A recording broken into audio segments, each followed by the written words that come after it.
غم کو پچھلی راتوں میں لے جاؤ تو آپ ولی بن جاؤ گے۔ وہ ذات اتنی شفیق ہے کہ آپ کو روتا دیکھ نہیں سکتی۔ کیا انسان بھول گیا ہے کہ آج سے کچھ عرصہ پہلے اس کا ذکر تک نہیں تھا اور آج سے کچھ عرصے بعد پھر اس کا ذکر تک نہ ہوگا۔ خوف دو طرح کی کیفیت پیدا کرتا ہے، ایک تو یہ بگاڑ پیدا کرتا ہے، دوسرا یہ اطاعت پیدا کرتا ہے۔ عقل کو استعمال کرنا دنیا ہے اور دل کو استعمال کرنا دین ہے۔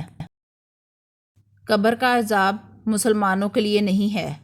مومن کلمہ پڑھ تھک گئے ہیں اور یہ قبر کا عذاب لیے بیٹھے ہیں۔ اگر آپ کو یہ دعا دے دی جائے کہ خدا آپ کو غم سے بچائے تو یہ دعا نہیں بد دعا ہوگی۔ اگر آپ نے اللہ کے علاوہ اللہ سے سب کچھ مانگا تو آپ نے اللہ سے کیا مانگا؟ اخلاق یہ ہے کہ اللہ کی رضا کے لیے اپنے مزاج کو بد اخلاق نہ ہونے دے۔ اللہ سے اللہ کی رضا کے علاوہ کچھ نہ مانگو، اس کے محبوب صلی اللہ علیہ وسلم کی محبت مانگو، پھر سکون ہی سکون ہے۔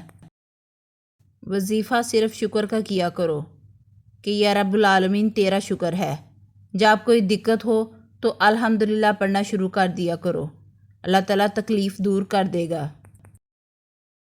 اگر اللہ مل جائے اور کہے کہ بول کیا چاہیے تو آپ اس سے کہنا تیری رضا چاہیے۔ ماں کی دعا سارے علوم پر حاوی ہے۔ محبت وہ ہوتی ہے جو لکھی نہ جا سکے، محبت وہ ہوتی ہے جو بیان نہ ہو سکے، بلکہ محبت وہ جو محسوس ہو۔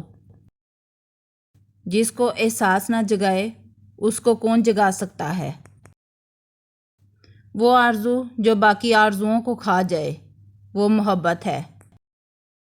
محبت کرنے والے جدائی کے علاوہ کسی اور قیامت کے قائل نہیں ہوتے۔ باپ جو ہے یہ اصلاح کرنے والا ہے اور ماں دعا کرنے والی ہے۔ یہ پتہ نہیں ہے کہ کل کا دن آئے گا، آپ آج کے دن کو ٹھیک کر لو، یہی آخری دن ہے۔ ہماری پیریاں اور فقیریاں بیکار ہیں اگر محروم اور محتاج کے کام نہ آئیں۔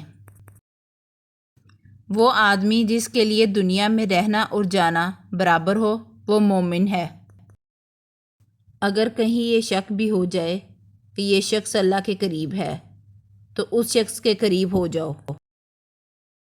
مستقبل کا خیال رہے تو انسان جوان ہے، اور اگر صرف ماضی کی یادوں میں باقی رہ جائے تو انسان بوڑھا ہے۔